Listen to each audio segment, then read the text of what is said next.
Ilikuwa ni majira ya saa 2 za asubuhi. Jeshi la polisi katika mkoa wa Mwanza tulipokea taarifa kuwa katika nyumba ya kulala wageni ambayo inajulikana kwa jina la First and Last Guest House kuna mwanamke ambaye amekutwa katika chumba namba 3 akiwa amefariki dunia.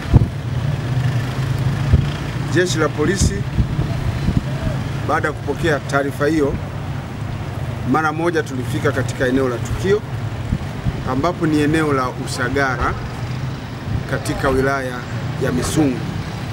Ndipo ilipo hii nyumba ya kulala wageni ambayo inaitwa First and Last Guest House.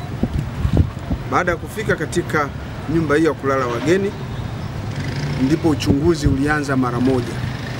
Katika uchunguzi huo ilionekana kwamba siku ya tarehe 18 mwezi wa 3 mwaka 2025 ilikuwa ni majira ya saa 1 za jioni, alifika mgeni ambaye ni wa jinsia ya kiume katika nyumba hiyo na kuchukua chumba namba 3 baada ya kujitambulisha kwa kujiandikisha katika kitabu cha wageni kuwa anaitwa Bilal William, mzaliwa wa Geita, kazi yake ni fundi, ambaye alieleza kwamba alikuwa akitokea Chato kuelekea Nzega.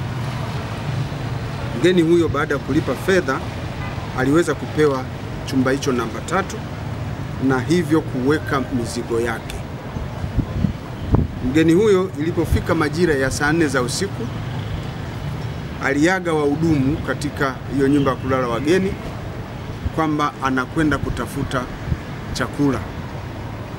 Lakini ilipofika usiku mkubwa majira ya saa 8 hivi, mgeni huyo alirudi akiwa ameongozana na mwanamke ambaye hata hivyo hakuweza kufahamika jina lake. Mwanamke huyo pamoja na mgeni waliingia katika chumba hicho namba 3 kwa ajili ya kupumzika. Mwanamke huyo umri wake unakadiriwa kuwa ni kati ya miaka 30 mpaka 34. Ilipofika majira ya saa 12 alfajiri siku ya leo sasa, wahudumu walianza kufanya usafi, na wakati wakifanya usafi walibaini kwamba katika chumba namba 3 alipolala yule mgeni jana, mlango ulikuwa umefungwa kwa nje, kwa maana komeo lilikuwa limefungiwa nje huku kukiwa kuna kufuli. Hali hiyo iliwapa wasiwasi mkubwa, hivyo waliamua kufungua kuona ndani kuna nani au waweze kutoa msaada gani.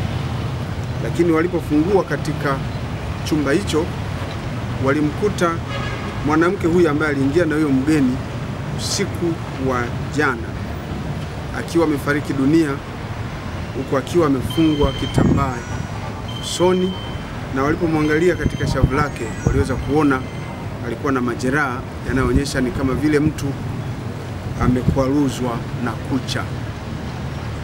Lakini baada ya kuona hali hiyo, wahudumu hao mara moja walitoa taarifa kwa jeshi la polisi, ambapo ndipo askari waliweza kufika na kufanya uchunguzi. Uchunguzi katika chumba hicho namba 3 kiliweza kufanyiwa ukaguzi wa hali ya juu na askari wetu wa jeshi la polisi, ambapo waliweza kubaini kwamba ni kweli binti huyo alikuwa amefariki dunia, lakini akiwa na majeraha ya kukwaruzwa na kucha sehemu za shavuni, huku akiwa amefungwa kitambaa usoni. Lakini pia waliweza kubaini kwamba mwanamke alikuwa uchi, mwili wake umekuta ukiwa uchi, hajavaa nguo. Lakini walivyoangalia pembeni, uchunguzi wetu umebaini kwamba kulikuwa na chipsi sahani 2, chakula maarufu kama chipsi sahani 2. Lakini pembeni kwa kuna chupa ya pombe moja ambayo ni pombe kali aina ya Kevant. Lakini kwa kuna chupa nyingine ya bia ambayo inaitwa Kesto Light.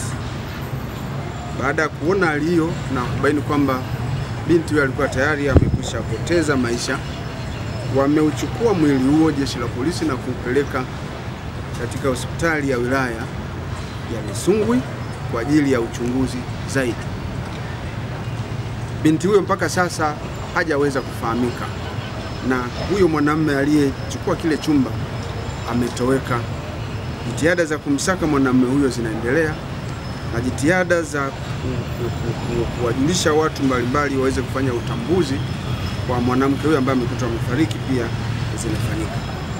Jeshi la polisi mkoa wa Mwanza tunaomba wakazi wa eneo hilo la Usagara na maeneo mengine yaliyo jirani na Usagara kufika katika hospitali ya wilaya ya Misungwi kwa ajili ya kufanya utambuzi kama kuna mtu ambaye ana ndugu yake ambaye ni wa jinsia ya kike wa umri huo na ametoweka katika mazingira ya kutatanisha, wafike kwa ajili ya kufanya utambuzi.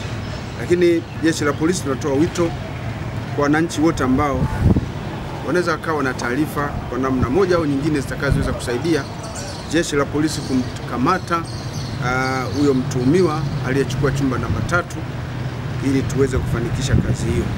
Uchunguzi kimsingi umeshaanza kwa kufanya ufuatiliaji wa kina kwa kutumia namba za simu alizoziacha hapo ambazo sitapenda kuzitaja kwa sasa, lakini kupitia na taarifa nyingine muhimu alizoziandika kwenye vitabu. Kwa hiyo uchunguzi wa kina unaendelea, lakini wananchi kama watakuwa na taarifa zozote wafike kwa jeshi la polisi katika mkoa wa Mwanza na kutupatia taarifa zitakazotusaidia zaidi. Mpaka sasa chanzo cha tukio hilo la mauaji hakijafahamika. Kwa hiyo na uchunguzi unaoendelea ni pamoja na kubaini hasa chanzo kilichopelekea mauaji hayo kutokea ni nini. Kwa hiyo uchunguzi unaendelea, lakini katika tukio hilo pia tumewakamata watu wawili ambao wanaendelea kuhojiwa kuhusiana na tukio hilo. Watu hao waliokamatwa, wa kwanza anaitwa Teresia Amos Ndaki.